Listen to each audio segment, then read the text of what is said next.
Welcome to Creative Writing Energy, conversations about the writer's life, craft and alternative practices with Kim Peterson and Catherine Evans. Hello, Catherine Evans. How are you? Hello, Kim. I'm good, thanks. How are you? Yeah, I'm well, thank you. Good. Nice warm weather. Yes, another hot one. It is. It's really warm today. It's a nice breeze coming off the ocean. I know, we're so spoiled, aren't we, being near the ocean? Yeah, I love it. Yeah. Okay. Our creativity prompt for today is: today I will view my immediate world through my creative eye and spot the possibilities I have missed. What do you think of that? I like it. Yeah, it's like getting out in nature, and there are a lot of things that you miss, that you can tend to miss, right? Yeah. Definitely, especially when you get caught up in your thoughts. Yeah. Or you're busy and you're thinking ahead, isn't it? And you forget what's around you. Yeah, actually, the other night, I went for a night walk. And it wasn't until I kind of come up the hill and, did the hard part and then came back around, because I always loop around before coming home. And I kind of got to the end of the hill, that up the top there, and it kind of looks over the ocean and the valley. And it just felt like I opened my eyes for the first time with the whole walk. And it was like, whoa, and this wave of like appreciation just encapsulated me. Lovely. It was lovely. Yeah. So today we are actually talking about, thoughts and things like that. You want to announce it's your topic name? You want to announce that? So I'm not good at pronunciation.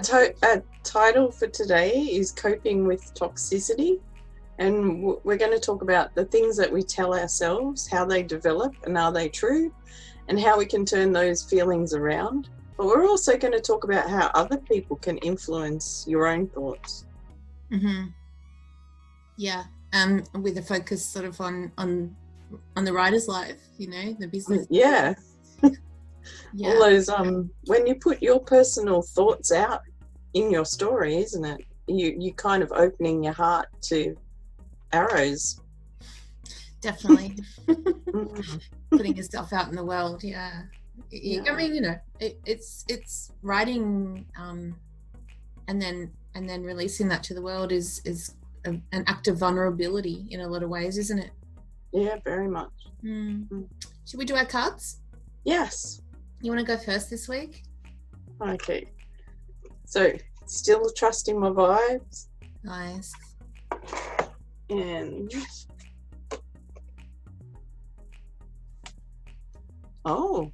call on your healer guides.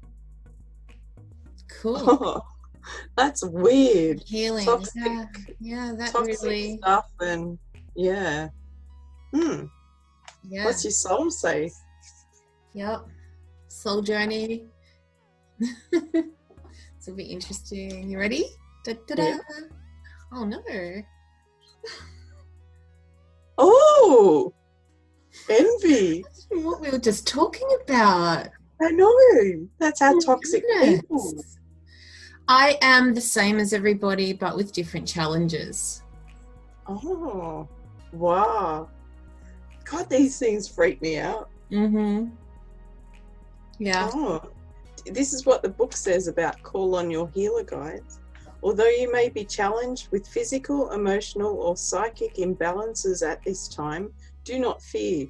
You have a team of divine healer guides committed to helping you. Turn your fears and concerns over to them and ask them to eliminate dissonance and disease from your body, mind, and spirit, whether known or unknown. Nice. Ooh. Okay. I like it. I was talking to Blair yesterday, and he's always putting his healers on me, so I think I've probably clocked up like a couple of decades of healing. Clock that one up. Do they create the shield around you, or they're just going in to heal? And you've got to do they go shield? in. They go in. They go deep And you've inside, got baby.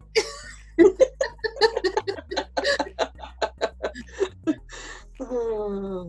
Okay, I just thought that we might start with a little excerpt from Neville Goddard, because he's just had so many wise things to say. And this is from The Power of Awareness. Have you read this book? No, I haven't. You You've should read used it. this before, though, haven't you? I have. I love this book. Yeah, because it's based on thought, and our assumptions, and paying attention to our thoughts and what we're bringing into our lives, because our thoughts expand. It all starts within, and then it expands, and we are what we think, right? Yeah. We really are. It's okay, so this is just a little bit, and it's chapter 17, All Things Are Possible. Live your life in a sublime spirit of confidence and determination. Disregard appearances, conditions, in fact, all evidence of your senses that deny the fulfillment of your desire. Rest in the assumption that you are already what you want to be, for in that determined assumption, you and your infinite being are merged in creative unity. And with your infinite being, God, all things are possible. God never fails. And by God, he's not referring to the religious entity, more like source energy. A universal being. Yeah. Mother Earth, whatever. Yep. Yeah. Any thoughts?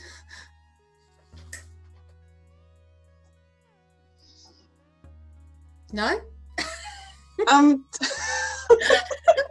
pause. I don't know. I think it's that surrender thing, isn't it? Surrender. Very much. Isn't it? Surrender everything to universal love, or Mother Earth, or kindness, or whatever you believe. Yeah. It's like, one of Wayne Dyer quotes that I love is when he says, be open to everything and attached to nothing. Yeah. It's surrendering and just not holding those expectations. And we kind of get around a lot of people looking for something to be offended about.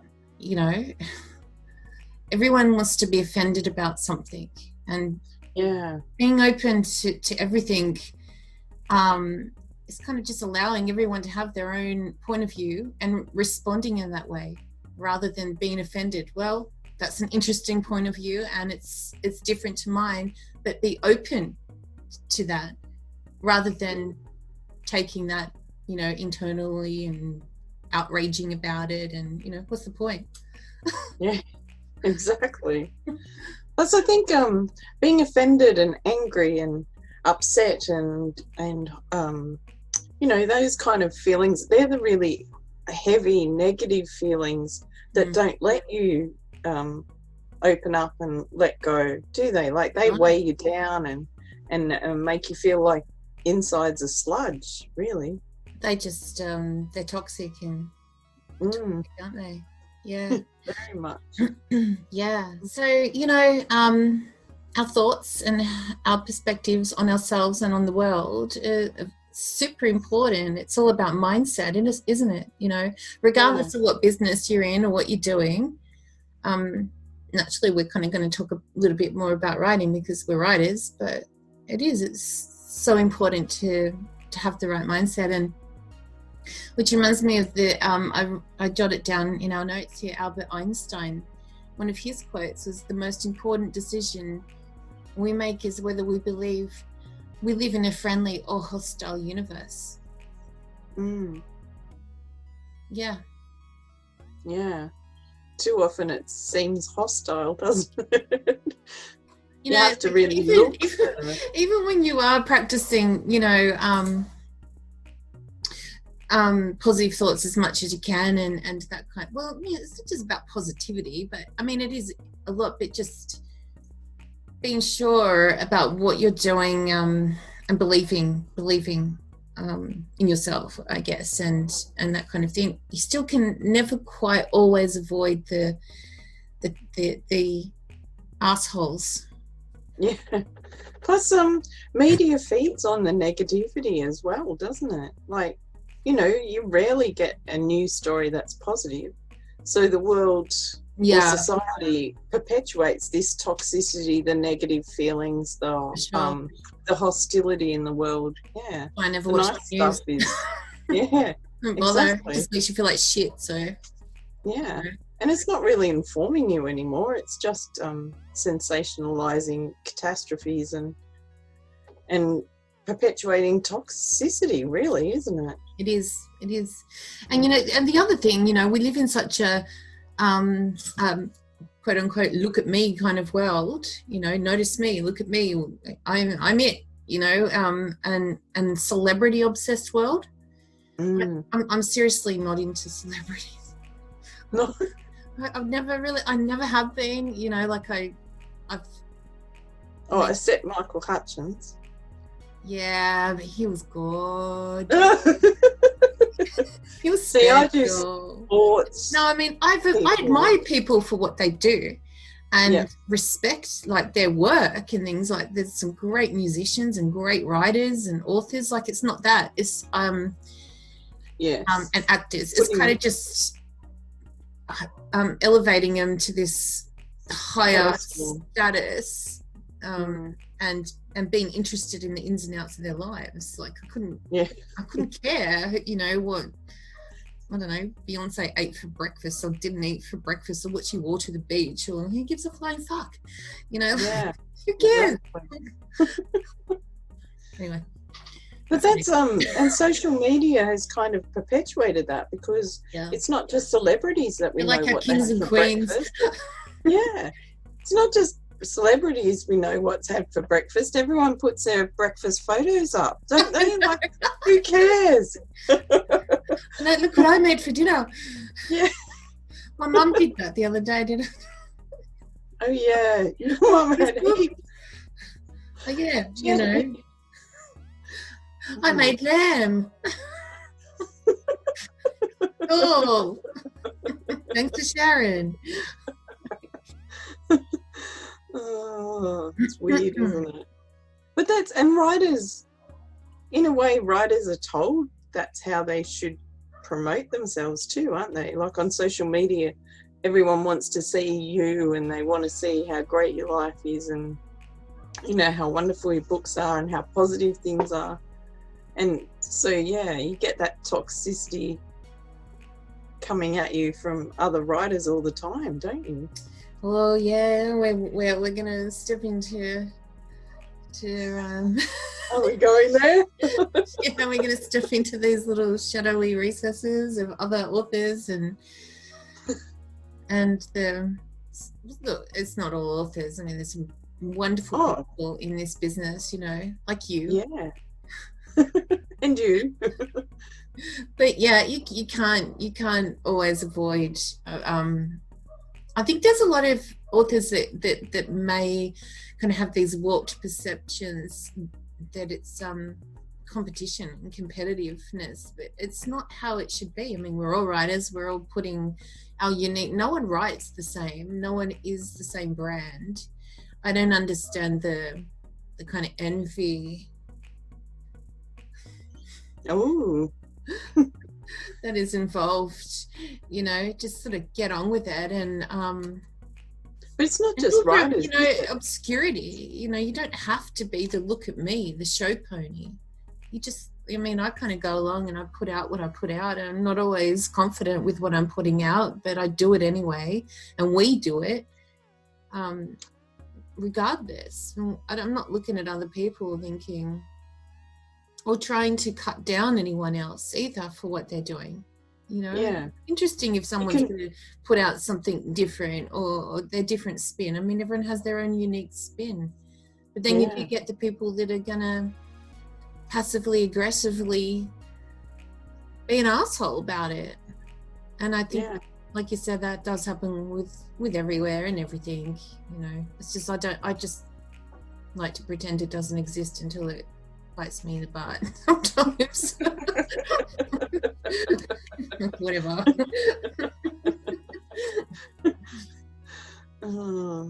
But it's kind of hard too, because you can admire writers for what they do and try to be like them, and then sometimes other writers are just nasty about that kind of stuff, isn't it? Like, yeah, but I tend to think that a lot of those authors might sort of stay in their groups and they kind of like attracts like, yeah, for the most part, and you can skim along the outside and what I do. I know a friend of mine emailed the other week and said, "Oh, did you see what so-and-so said on Facebook?" And I was like, "Oh God, I don't even follow that person." And every now and again I just get the shits with people and I'll do a whole heap of unfollows, and when they're not in your feed you forget that they even exist, which is pretty horrible, isn't it? But from getting on and looking and just getting angry and frustrated, if you unfollow a few people, sometimes your whole feed on Facebook changes. Your social media outlets like, oh, that's kind of cool today, rather than... I don't even look at my feed.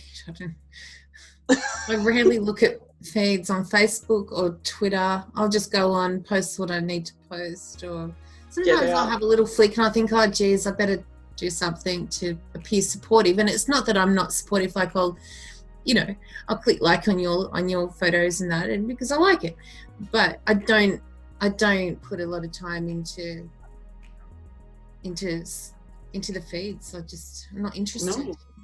And you can't, mentally you can't often afford to, can you? Like it's damaging to your mental health some days. Yeah, well, I think that's why, like, I've heard of folks kind of getting really bothered about the feeds, and kind of like what you just said, but I kind of personally, I never really got that, because that's taking something really personally, that they don't like. And like your friend, oh, did you see this? I mean, you can choose. You have a choice. Are you gonna let that bother you and ruin your day? Are you gonna let that simmer below the surface and put you in a bad mood, or are you just gonna look away? You have the choice. I don't let shit like that bother me unless something is directed specifically my way. I won't really take much notice. Yeah. But it's funny, I was talking, my nephew came up this weekend with my son, who flew down from Queensland and he's around for about 3 weeks, and this is a little bit sort of touching on the personal side, but my brother, he's had sort of some issues and things, and my nephew was sort of talking about when he watches a movie, sometimes he'll actually get really bothered about a character if he's doing something that's displeasing to him, and he'll go, oh, I want to punch that guy or whatever. And my nephew's like, why? It's a movie. It's kind of similar to that. Like, he gets really, he holds it inside, and what is inside of you is what comes out. Yeah. You know what I mean? What you're holding inside is what will come out. It'll be how you react to situations, to people, to circumstances in your life. If something happens and you're not pleased with it, if you're snappy and you yell and scream and blah blah blah, that's what's inside of you. Do you know? Yeah. Your reactions kind of tell a story. Yeah. Well, I had a similar thing that makes sense, because on the weekend I had some visitors, and the kids were telling me about kids at school who, who are just angry all the time. They bully them, they pick on them. Like, there's no positives. And then another guy I know who's an adult was out, and he said he just can't go out without getting people picking on them and beating them up. And, you know, and I think that's it. There's so much negative vibes with people and anger and, you know, the people who aren't like that, who are calm and, you know, centered and stuff, they're kind of targets, aren't they? Yeah. And you know, I might take it one step further and kind of even say, wherever you are is, you're meant to be in that moment there. Like, you're driving down the road, the people in the cars that you're passing, you know, it's not random, or, do you know what I mean? It's, and the person at the grocery store that might smile your way, or the person that yells at you, being in, you know, in an arsehole road rage. It's nothing is by coincidence. You're kind of attracting, you have this point of attraction, and you can't get away from it, because we're all, at every moment, we're assuming a feeling, you know. You can't not feel. I think there's universal lessons too, that you know, whether you attract them or they're just there, you know, you're part of the lesson for yourself or for someone else or something too, isn't it? Definitely. Like, you may not be attracting the nutters, but they may need you to learn, or you may need them to learn your lesson. Yeah. I think for every situation, there's something to it. Yeah. You know, but, you know, so I think, you know, when it comes to negative thought patterns, it can be very hard to, what was that word? Debilitating? I can't pronounce it, Kath. Debilitating. That's it. Yeah. It can be very hard to pull yourself out of when you're in that loop, that repetitive pattern loop, you know. Like, again, my brother, you know, he's kind of been caught up in this haze of this negative shit for a long time, you know, and it takes deliberate practice and determination, you know, I think, to break that cycle of negative thought, you know. It does. Yeah, so I think you have to be conscious that you're doing the negative thoughts to start with, isn't it? Yeah, that's the first and foremost. You can't change what you don't recognize, right? No, yeah. And if he doesn't even know that he's doing it and just gets caught up in the film and, you know, he doesn't even realize how angry he's getting watching something. Yeah, it's just a reaction like that he has. You know, but you know, my brother is God, I hope he doesn't watch this. I'll be in the shit house for the rest of my life. Your mother will probably tell him. He won't talk. He doesn't talk to my mum. But oh, that's all right. My mum's in the shit house too.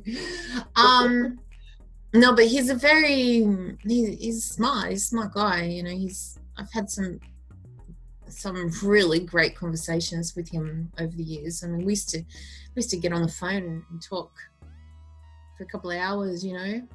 And we're great friends, so he's not altogether unaware. Yeah, but you know, I mean, change is hard, isn't it? Change is hard, and you know, I mean, we're prone to suffering kind of, you know, depression and anxiety and that kind of thing. But at the same time, even with those kind of mental health issues, it is recognizing it and then wanting to change it. Without the desire, you can't change, can you? And you can't switch your thoughts. You can't. No. And it's hard work to change even your own thoughts, isn't it? It is, it's not easy. We fuse with our thoughts, you know. Yeah. And we believe them even if they're not true. You do. You believe them. You know, like for instance, like we were just discussing before we began recording, and I was talking about how I've just recently started to release fiction like sort of chapters. I'm calling episodes for the sake of the blog. Just to try something different, and in my blood legend world, and as a content marketing thing or something, I just thought I'd try it, and it literally made me feel like sick, just putting myself out there in that way. And I've had to really try to focus on, okay, what am I thinking? Because before I did it, I was excited about doing it, but the moment I released it, I was like, you know. Do you get like that with a book as well? No, not really. I mean, I've had moments like where I've had that, but no, I think it's because this is kind of a different medium and a different platform that I'm doing. And usually, you know, I'm writing nonfiction and releasing that. And at the start, when I first started that, it felt very uncomfortable. I had to really push my comfort zone.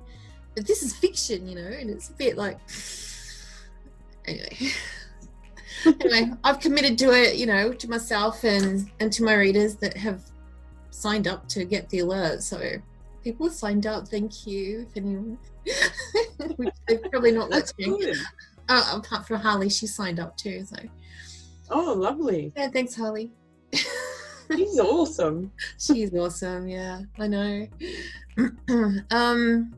Yeah, but it's just working through those feelings and those thoughts.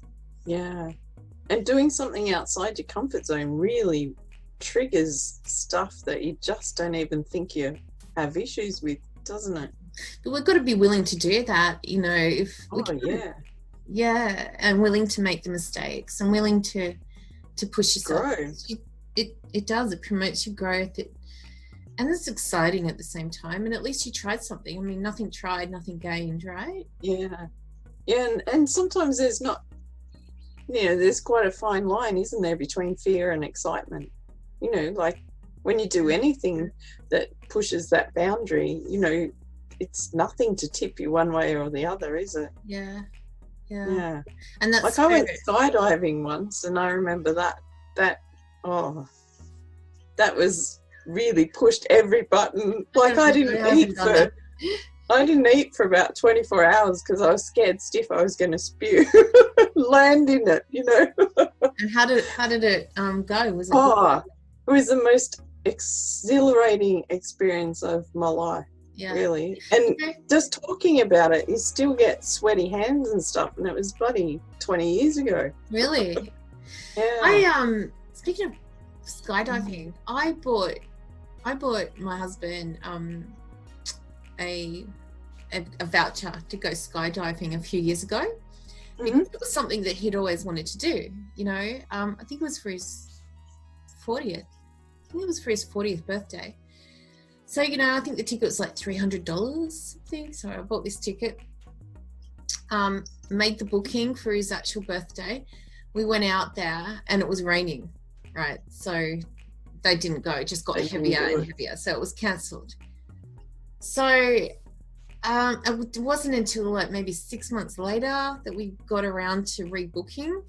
And my son Julian, he decided to go with him, so he bought himself a ticket. Yeah. So we go out, and I think my mum and John came out with us that day, and we were hanging out, you know, at Wollongong there by over the beach. Yeah. And I was just looking at the weather, and it's like getting darker and darker, and the storm clouds are rolling in from the ocean, and they go. I'm like, they go, you know, because I'm starting to get this pounding freaking headache. Anyway, they left in the plane took them up, and then it just pissed down raining, and they couldn't do it. So no way. So I said to him, you know, after, I'm like, so when are you going to do this skydiving? And he's like, nah, I went out twice. It wasn't meant to happen. I'm not doing it. Did you get your money back? Or did they? Oh. But I mean, I could go do it because it's like a lifelong ticket. It doesn't expire. Oh, you should. It's absolutely It was a brilliant thing. But anyway, yeah, he decided not to do it. I'm like, what? There was $300 there, mate. Like, Third time take lucky. that out of a fucking plane and see what happens. But what can you say? You know, you can't go, oh no, you've got to do it, because I mean, what if you did die? Yeah. You know, and I'm like forced him to go to the worst wife in the world. So I'm like, all right. It's your life. Exactly. Like literally, it's your life on the line. Mm-hmm. And you'd feel Anyway. pretty bad if you'd forced him and bought the ticket. Yeah, no, it's just one of those things, you just can't go there. And we've gone way off track on skydiving and tickets and things. Sorry. Yeah. So back to Us, though. So what? That's us. That's what we always do. Yeah, that is us. That is us. But that fear and excitement thing is important, I think, isn't it? Yeah. You push yourself. I mean, what's we are what we tell ourselves. So, you know, what story do you tell yourself, Kath? We should leave our stories, or did when I'm being positive or when I'm being negative? I don't know. When I'm being negative, I'm not good enough. I can't do this. No one's going to read it. I'm not telling anything important. When I'm being positive, only I can tell this story. Yeah, your way. Yeah, that everyone's unique and everyone would tell the same story differently, and everybody's story needs to be in the world. You know, that's what I told those pretty much those words last night, because I was having a moment. You know, I kind of got this reaction from another author, which kind of really set me off on a bit of a wobble. And one of those, oh my god, I'm making a fool out of myself. You know, what the fuck. And then I thought, okay, I kind of calmed it. I'm like, all right, I can't write like anyone else though. Like I cannot write. I mean, I can always work on improving my craft, and that's something that I really am passionate about, you know, and I'm always questioning it. But I can't write like anyone else. Only I can write like me. And that is kind of like comforting thought, because you're you. No one else can put it out there the way you can. You know? You just got to believe in that, and that's what writers need to do, is just focus on the self-belief and know that no one can put that story out the way you can. And even through fiction, it doesn't have to be non-fiction, you're still instilling your experiences, your personal moments of growth and how you see the world. You're still putting that in your fiction, and no one else can quite articulate that the way you can. So it's special. Every piece of work going out there is special. So believe it. How'd your card go? Call on your healing guides. I think that's important to changing your belief is getting into your inner self and asking for help, isn't it? Definitely. Yeah. Yeah. And being mindful of those negative thoughts when they come up, you know, acknowledge them, and then, you know, don't kind of give them as much power. Just be aware of not giving them the power. Just say thanks for visiting. I'll listen to the other side.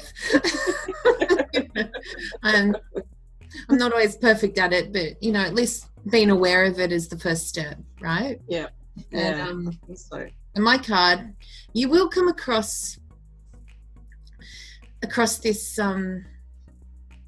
this what is it? A trait, characterization. You can't feeling, you know. But everyone is different. Everyone has their different challenges, and you never know what's going on behind anyone, do you? You know, on the inside. And just remember what people, how they react to you. It's more about them, because what is on the inside comes out. That's right. Put your armor up, your white light armor. You know, don't let it get you down when people are being trolls. And you had this quick list. What was it again? of toxic personalities. You want to quickly mention those? Oh, yeah. There's a Psychology Today had 5 types of toxic people that you should get out of your life. And they were the critic, someone who, nothing you do is going to be right. They criticize everything. The passive-aggressive person who, underneath that they're angry. Yeah. But they're pretending to be nice about it. Yeah. The narcissist who thinks, they know they're God's gift to the universe and you're nothing. The stonewaller, the person who refuses to communicate with you and evades issues. And the antisocial personality, the ones who just can't quite work out how to fit in the world. Interesting. Okay. Well, you want to tell everyone where we're at before we go? Thanks for joining in our conversation. If you want to be notified about when our episodes come out, you can subscribe to Creative Writing Energy on your preferred podcast platform or on YouTube. You can sign up as well, and we'll send you a weekly email with our creativity prompt and link to where we are talking. And you can do that through whisperinginkpress.com, Creative Writing Energy. We also have a Patreon page where you can come and sponsor us for as little as $1 a month. And next year, we're stepping into our fear again, and we're going to do a mastermind group with Creative Writing Energy. That's starting in February. So if you go to whisperinginkpress.com, Creative Writing Energy Mastermind, you can find out about that. And if you'd like to, you can sign up. Yep. It's going to be a feel-good mastermind. Yes. A lovely That's mastermind. what you call it, feel-good mastermind. Yeah, we should. Writing feel good. Yeah. It's important.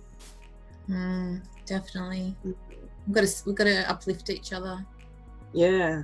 There's enough stuff making you feel bad. We need stuff to make us feel good. Exactly. All right. Well, thanks. Have a great week. Have a great week. Thanks for listening and take care. Ciao. Bye. Bye.